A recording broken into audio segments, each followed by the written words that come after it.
Good morning, students. I hope you all are doing fine today.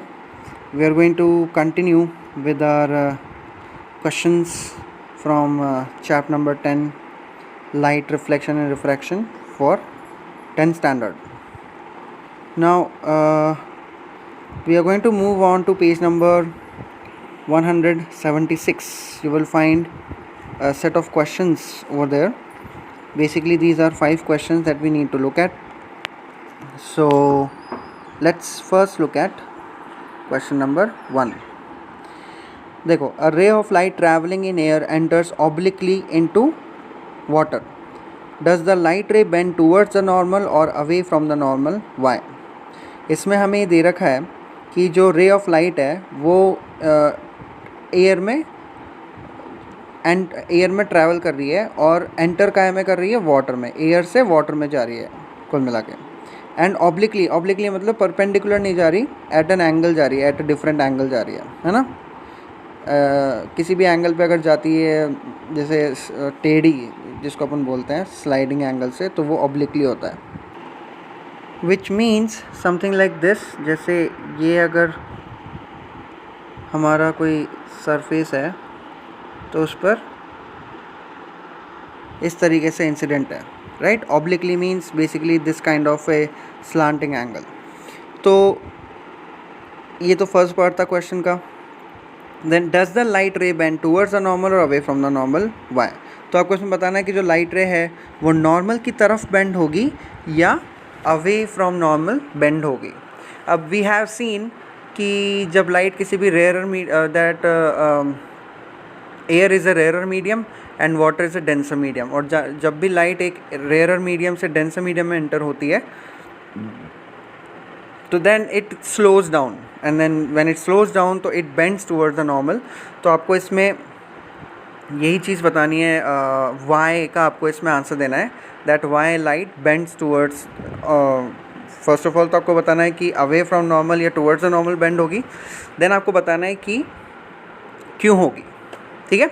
So this is basically your first question. Now let's move on to our question number 2. Light enters from air to glass having refractive index 1.50. What is the speed of light in the glass? The speed of light in vacuum is 3 into 10 की power 8 meters per second. Okay. अब इस question में हमें क्या करना है कि हमें एक न्यूमेरिकल है, हमें दे रखी सिचुएशन कि light enters from air to glass. Air से ग्लास में एंटर कर रही है लाइट, और उसका रिफ्रैक्टिव इंडेक्स कितना है? 1.50, ग्लास का रिफ्रैक्टिव इंडेक्स. ठीक है. What is the speed of light in the glass? तो आपको स्पीड ऑफ लाइट ग्लास में जो है पता करनी है. And the speed of light in vacuum is 3 into 10 की power 8 meters per second. Okay. तो हमें ये दो वैल्यूज़ इसमें दे रखी हैं. Now we will have to look at the solution for this question.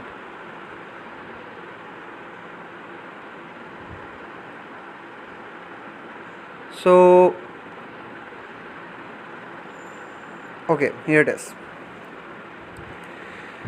Now देखो, इसमें हमें सबसे पहले तो क्या दे रखा है? n की वैल्यू दे रखी है विच इज़ 1.50.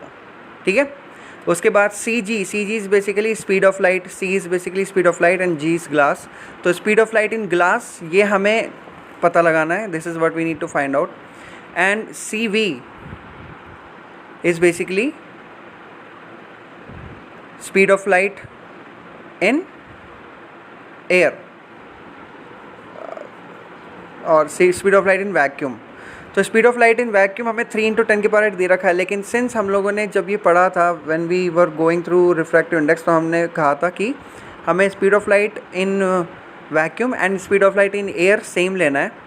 तो उस कंडीशन में हमारे पास क्या आ रहा है? C v is equal to c a is equal to 3 into 10 की power 8 meters per second, right. तो हमारे पास अभी क्या है? Speed of light in vacuum और speed of light in air क्या है? 3 into 10 की power 8 meters per second. Now इन वैल्यूज़ को हमें फॉर्मूला में प्लेस करना है, और हमारा फॉर्मूला क्या था? n equals to speed of light in air upon speed of light in glass. ये हमारा फॉर्मूला होगा, राइट. सिंस लाइट एयर से ग्लास में आ रही, so that's why we are putting glass, speed of light in glass below speed of light in air. Now हमें glass का refractive index कितना दे रखा है? n की वैल्यू कितनी दे रखी है? 1.50. So 1.50 we are going to put in place of n equals to हमें ऊपर रखनी है एयर की वैल्यू 3 × 10⁸ और नीचे जो वैल्यू है वो हमें फाइंड आउट करनी है।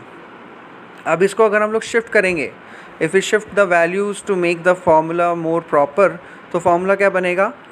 Speed of light in glass, that means c g equals to 3 × 10⁸, that is आपका speed of light in air या फिर वैक्यूम अपॉन 1.50, जो सी जी है वो सॉर्ट ऑफ एक डिवीजन में आ गया है। नाउ सी जी जो है वो इधर और जो रिफ्रैक्टिव इंडेक्स है वो डिवीजन में आ गया है। नाउ अब इसमें अगर हम लोग इसको सॉल्व करेंगे तो this is a basic division problem. 3/1.50 we will remove the fraction, तो 300 इंटू, और हमारे पास फाइनल आंसर आ जाएगा 2 × 10⁸, that would be the speed of light in glass. ठीक है, so just try to go through this question properly and I hope आप लोगों को ये चीज़ क्लियर हो जाएगी that how to basically do a numerical in a proper manner. Alright, so let's move back to our next question number 3. Find out from table 10.3 the medium having highest optical density. Also find the medium with lowest optical density. अब आपको इसमें table 10.3 काम में लेनी है. So basically this question is not as much important. ये question अगर exam में आता है, you table will not be use. आपको टेबल याद रखने की ज़रूरत नहीं है. अगर क्वेश्चन एग्ज़ाम में आता है then the values will be given in the question, कि डिफरेंट ऑब्जेक्ट्स की आपको वैल्यूज़ दी जाएगी और फिर आपको पूछा जाएगा कि इसमें क्वेश्चन सच एस कि इन सारे मीडियम्स में से किसकी डेंसिटी ज़्यादा है या कम है, या क्वेश्चन पूछ सकते हैं कि इनमें से कौन से मीडियम में लाइट की स्पीड में सबसे ज़्यादा डिफरेंस आएगा. राइट, तो these kind of question will be asked but the values will be given to you. ठीक है, बट फॉर नाउ ये question number 3 you can look at table 10.3 and उसमें आप highest optical density and lowest optical densities को find out कर सकते हो. Next up is question number 4. You are given kerosene, turpentine and water. In which of these does the light travel fastest? Use the information given in table 10.3. Okay, अब इसमें आपको ये बताना है कि जो लाइट है वो सबसे फास्टेस्ट किस में ट्रैवल करेगी. कैरोसिन, टर्पेंटाइन, हिंदी में इसको हम लोग तारपीन भी बोलते हैं, जो जनरली ऑयल वगैरह में मिक्स होता है, एंड वाटर. आपको बताना है कि इनमें से किस में लाइट सबसे फास्टेस्ट ट्रैवल करेगी. ठीक है, तो basically again you can use table 10.3 जहाँ पर भी आपको ऑप्टिकल डेंसिटी जिसमें सबसे कम हो, कैरोसिन, टर्पेंटाइन एंड वाटर में से जिसकी सबसे कम ऑप्टिकल डेंसिटी हो, ऑब्वियसली लाइट उसमें सबसे ज़्यादा फास्टेस्ट ट्रैवल करेगी. So again you will need to use your table 10.3 given in the chapter. Next up is question number 5. The refractive index of diamond is 2.42. Okay, diamond का refractive index हमें दे रखा है, it's 2.42. What is the meaning of this statement? इस statement का मतलब क्या होगा? So you can use or you can answer this in more than one manner. जैसे for example आप इसको ऐसे भी बोल सकते हो कि डायमंड का 2.42 है, दैट मीन्स एयर या वैक्यूम के कंपैरिजन में डायमंड का जो डिविएशन है लाइट का वो 2.42 की वैल्यू से होता है. एक तो आप ये भी बोल सकते हो. आप ये भी बोल सकते हो कि एयर या वैक्यूम के कंपैरिजन में डायमंड की जो डेंसिटी, ऑप्टिकल डेंसिटी, वो ये वाली चीज़ शो कर रहा है. 2.42 इज़ बेसिकली शोइंग दैट. और इन दिस मैनर, राइट, या तो हम डेंसिटी से रिलेट करके बता सकते हैं, लेकिन आप एयर और वैक्यूम से रिलेट कर, सिंस हमें कोई मीडियम दे नहीं रखा और कोई, है ना, हमें सिर्फ डायमंड दे रखा है, तो हमें एज्यूम करना है कि लाइट और डायमंड का एयर और डायमंड का कंपैरिजन हो रहा है. So we will basically talk about this combination, है ना, या तो वैक्यूम और डायमंड भी बोल सकते हैं, एयर और डायमंड भी बोल सकते हैं, because for us speed of light in air and vacuum is same. तो आप इनको इन दो तरीके से आंसर इसका लिख सकते हो. So these were the basically first set of questions today. Let's move on to the second set of questions, which will basically the last questions that we are going to look at from inside the chapter. Okay, here we are. right. Now let's get to first question. Define one diopter of power of a lens. If you look at your notes properly you will find कि जो dioptre है उसकी value आपको उसमें one dioptre की value आपको दे रखी है and you will just need to check that. Generally हम लोग पावर जो डायोप्टर ऑफ पावर की यूनिट है and we answer this question by using the formula of power which is P is equal to 1 upon focal length. So हमें इसमें सिर्फ इतना बताना है कि that 1 upon 1 meter would be basically the definition of one diopter, but you can look at the notes and you will find the definition in a much more proper manner. Alright, now let's move on to question number 2.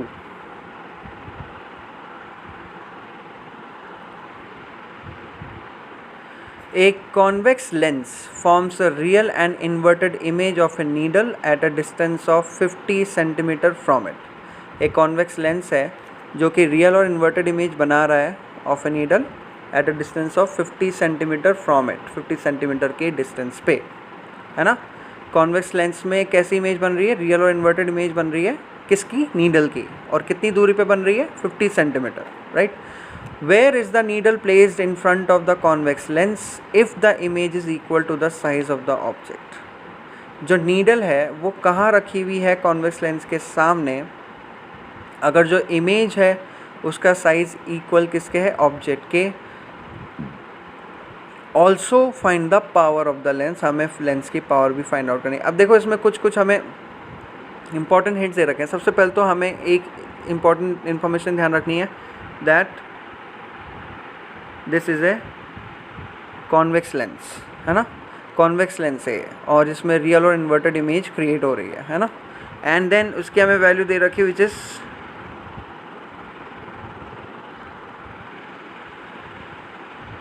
50 centimetre. 50 centimetre हमें एक value दे रखी है. And where is the needle place in front of the convex lens if the image is equal to the size of the object. ये एक और hint हमें दे रखा है, image is equal to the size of the object, है ना. तो हमें इसमें एक तो where is the needle place, तो हमें इसमें यू फाइंड आउट करना है यानी कि ऑब्जेक्ट की पोजीशन फाइंड आउट करनी है and power of the lens भी फाइंड आउट करना है. So let's go and take a look at the solution that we have. Okay, अब इसमें सॉल्यूशन में सबसे पहले एज़ यूजुअल हम लोग अपना गिवन लिखते हैं. सबसे पहले ऊपर आपको V दिख रहा है 50 सेंटीमीटर. अब सबसे पहली चीज़ तो ये है कि since it is a convex lens, right, it is a convex lens, so what we are going to do,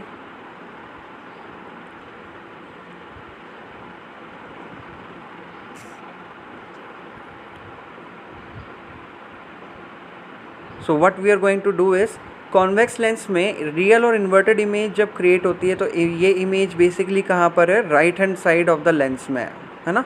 and right hand side में V कैसा आता है? पॉजिटिव. दैट इज़ वाई हम यहाँ पर V is equal to 50 centimetres ले रहे हैं. U हमें फाइंड आउट करना है और M की वैल्यू 1:1. हमें ये भी क्वेश्चन में हिंट दे रखा है दैट दोनों इमेज और ऑब्जेक्ट का साइज़ कैसा है? सेम है.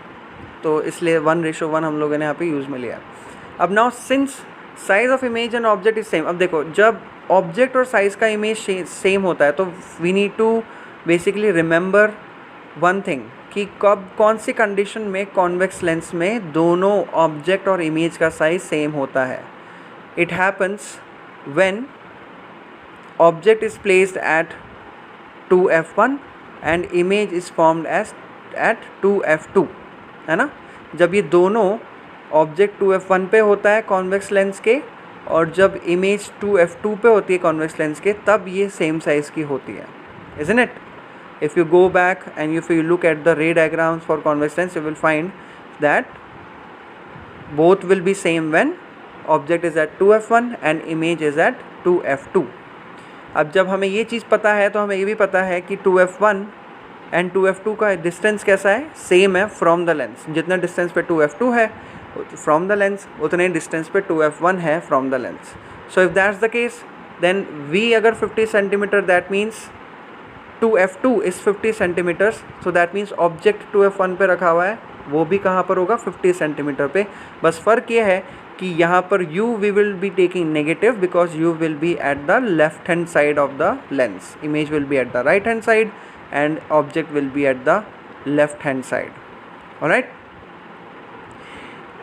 अब हमारे पास u आ गया -50. Now we need to find out power as well.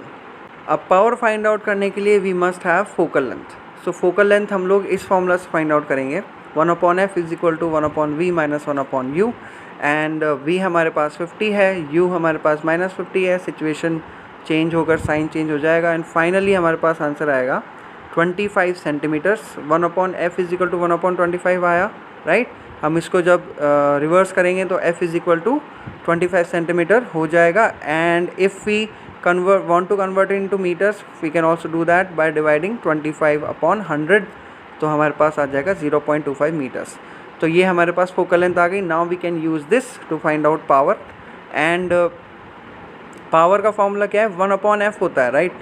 सो यहाँ पर you can do two things. Either या तो आप फोकल लेंथ 0.25 मीटर्स ले सकते हो because we take focal length in metres, right. तो या तो आप 1/0.25 मीटर्स कर सकते हो. And if you don't want to do that, आप सेंटीमीटर्स में अगर आप वैल्यूज़ में लेनी है देन आप 100/25 भी कर सकते हो instead of doing 1/0.25. Okay, it's totally up to you, no problem whatsoever.